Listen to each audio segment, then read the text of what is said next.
buat aku sih memang setiap film yang aku ambil harus hal-hal yang baru, yang nggak pernah aku rasain sebelumnya, yang ketika baca skripnya aku langsung engage dengan karakternya gitu. Dan di sini aku melihat ada challenge yang baru lagi di mana aku bisa memerankan sebuah film romance tapi yang sangat berbeda dari film-film yang aku kerjakan sebelumnya. Tapi gimana sih, mungkin sempat viral juga kemarin tuh katanya Laura Basuki acting di depan terus langsung makan tahu gitu. Ya, emang segampang itu ya acting buat dirimu kayak langsung jadi beda? Ya, setiap aktor punya metodenya masing-masing ya. Mereka punya caranya untuk mempersiapkan diri dan keluar dari sebuah karakter. Nah, untuk aku sendiri caranya memang salah satunya adalah ngerjain PR-ku dulu jauh sebelum dimulainya syuting. Jadi aku udah firm dengan karakternya. Jadi ketika proses syuting aku bisa yakin itu karakter gak akan kemana-mana gitu. Jadi aku bisa keluar masuk saat di lokasi. Ada treatment khusus nggak? Mungkin harus ada tahu itu di Enggak sih, sebenarnya emang kebetulan saya suka gorengan dan Visinema tahu saya suka tahu goreng, jadi setiap hari disiapin, kan sayang kalau nggak dimakan ya kan. Terus gimana di Instagram selfie sampai 7 kali terus katanya kamu nggak mau lagi? Oh iya, itu salah satu challenge yang diberikan oleh Visinema adalah melemparkan pertanyaan kepada netizen apa yang ingin mereka lihat aku lakukan ketika teaser Heartbreak Hotel nyampe 100.000 dan pilihan terbanyak adalah selfie selama 7 hari. Ternyata selfie selama setiap hari itu cukup sulit, cukup menantang buat saya karena saya nggak punya stok selfie banyak gitu. Jadi saya tiap hari harus buat foto baru. Jadi habis itu kayak boleh kali istirahat selfie dulu, ngeliat muka diri sendiri, kayaknya udah cukup. Kalau Laura tadi soal playlist, boleh sebutin nggak sih lagu-lagunya tuh apa aja? Udah saya lupakan. Sebenarnya banyak lagu-lagu instrumen kemarin tuh kayak biola, piano yang dikirim Mas Angga juga, kemudian ada musik-musik lama tahun 80-an, romance, tapi saya nggak bisa sebutin satu-satu. Cuman salah satu yang nempel di film ini adalah On My Mind Neighborly ini ya, karena ketika pertama kali ngedengerin saya langsung bisa ngebayangin perasaan-perasaan Ava dan adegan-adegan yang bermunculan di kepala saya. Gimana sih kerja sama bareng sama Ciko? Ini Ini pertama kali, kali. itu seperti apa? Aku happy banget bisa kerja sama Ciko dan semoga kita bisa berjodoh lagi di Mudahan ya, amin. Gimana Ciko mungkin ngimbangin, kan ini katanya tadi Ava itu kan sangat kalau di depan kamu kan kayaknya ini banget ya, alim banget gitu, nggak glamour apa gimana sih, jauh dari glamour gitu. Terus kayak ngimbangin, sebenarnya dia di dalam pikirannya tuh banyak sebenarnya banyak masalah juga gitu. Terus untuk bisa akhirnya kelihatan tadi tuh kan ini banget nih, nyampe kan Iya. itu dapat banget. Karena di sini Raga kan memberikan sentuhan yang berbeda ya di dalam kehidupan Ava gitu, beda dengan Reza Malik ketika kenal dengan Ava Alexandra. Jadi gimana caranya di sini pendekatannya sangat berbeda. Raga yang penasaran dengan Ava dan akhirnya bisa dekat dan jatuh cinta dengan caranya sendiri. Ketemu di sebuah hotel dan bagaimana dia memberikan warna di dalam kehidupannya yang penuh dengan, dan seperti tadi Mbak bilang, penuh dengan ada problem gitu, apa yang dia alami. Kalau ngobrol sendiri dengan Lauranya seperti apa? Gimana? Kalau ngobrol sama Lauranya? Bangun chemistry-nya saya rasa enggak ya, karena sebelumnya emang kami udah kenal, apalagi lawan main di sini Laura Basuki dan Reza Rahadian. Dan kita workshop dan kita saling trust satu sama lain, jadi emang udah ketika adegan ya udah ngalir gitu. Tapi ada nggak treatment Putri pada saat kamu di sini? Kayaknya dia tuh kayak nggak kayak gini. Jadi belum pernah kamu lakukan ke cewek-cewek, kamu masuk ke dalam peran di sini, pernah nggak? Metode pribadi ya? Iya. Raga itu sebetulnya boleh dibilang peran yang belum pernah saya mainin sebelumnya. Karakternya bisa dilihat gitu ya, benar-benar green flag banget ya. Kalau misalnya teman-teman lihat film saya sebelumnya, kelihatan gitu cowok yang benar-benar rough, yang tough gitu. Tapi Raga nih gimana caranya cowok yang benar-benar biasa, simple, gimana cara bermain dengan di zona itu aja, nggak bisa lebih fleksibel, tapi harus kasih sesuatu yang pas. Kan banyak banget yang bilang akhirnya kalau kamu sendiri orangnya reflect banget. Kenapa tidak harus fokus banget gak sih untuk mereka? Justru itu yang saya bilang tadi, less is more. Gimana cara bermain di zona itu pun itu sangat challenging banget. Kadang kita sebagai pemain itu kayak punya keinginan kayak pengen kasar gitu, tapi nggak bisa.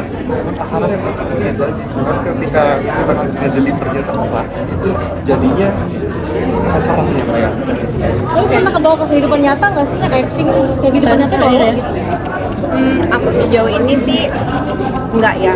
Jadi memang metode keaktoran itu beda-beda, tapi yang saya pelajari dan works untuk saya adalah saya tidak bawa pekerjaan saya untuk pulang ke rumah. Jadi ketika udah selesai syuting ya sudah, saya kembali ke kehidupan saya sebagai Laura.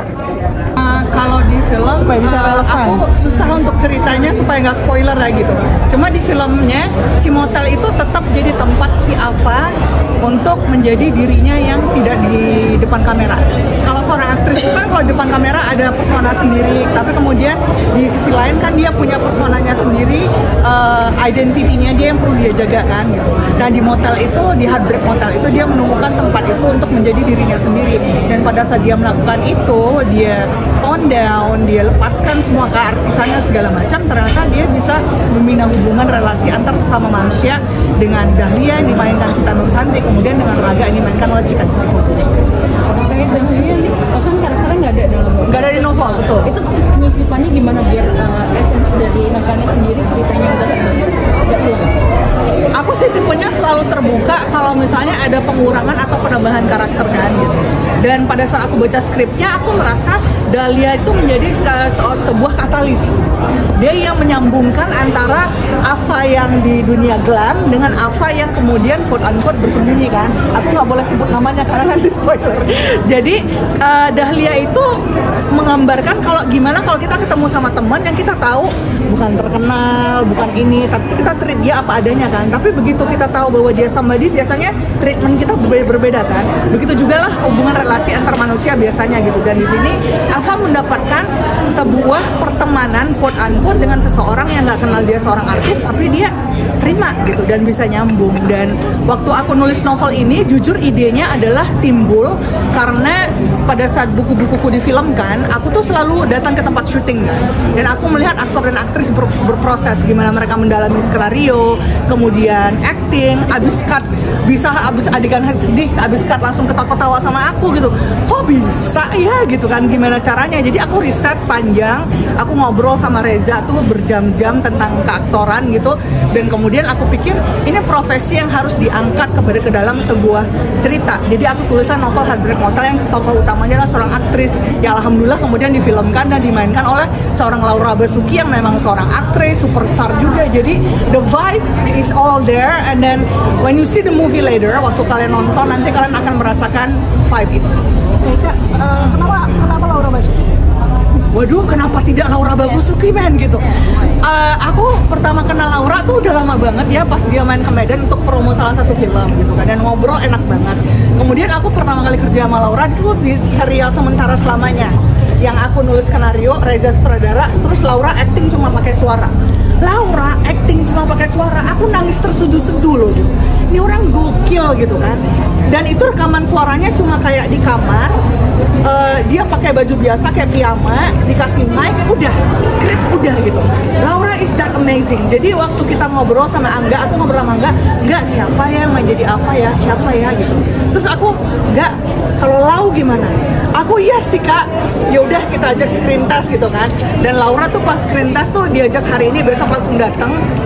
Baca skrip sebentar doang udah langsung jreng gitu. Aku yang ini orang kayak kerasukan, sampai aku bilang sama dia, Lau, kok pakai susuk acting ya gitu kan. Ini bercanda sama teman gitu kan. Tapi I think Laura is one of the greatest actress of her generation. Dan di sini kalian bisa menyaksikan Laura dengan beragam range actingnya yang luar biasa. Laura di sini amazing banget sih. Aku sama Laura ngobrol bentar ya, karena sebenarnya kan settingnya udah pas gitu kan. Laura baca novelnya by the way. Waktu aku mau ngasih novelnya ke Laura, dia bilang, Kak, aku ikut PO waktu itu. Jadi Laura memang udah baca lama gitu, dan pada saat kemudian berjodoh dia bilang, gitu kan, dia bahagia banget, dan sekaligus jadi challenge juga kan. Ternyata Ava yang dia kenal di novel kemudian disodorin Ava yang dalam skrip, dan dia harus mainin itu. Jadi bayangin seorang Laura mainin karakter yang dia baca sebagai pembaca, kemudian sekarang dia harus hidupkan sebagai orang aktris.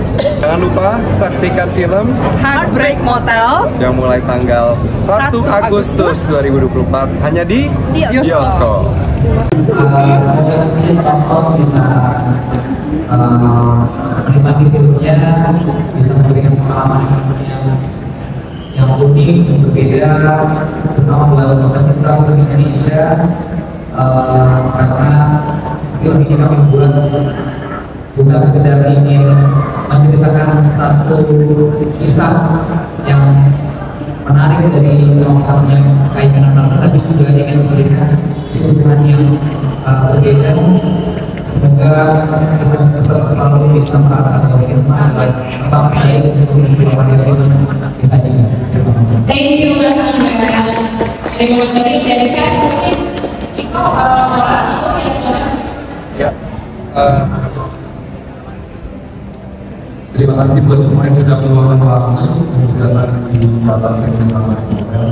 Semoga apa yang sudah dibuat ini bisa menjadi experience buat kalian semua, dan apa yang kami buat ini bisa sampai ke dalam.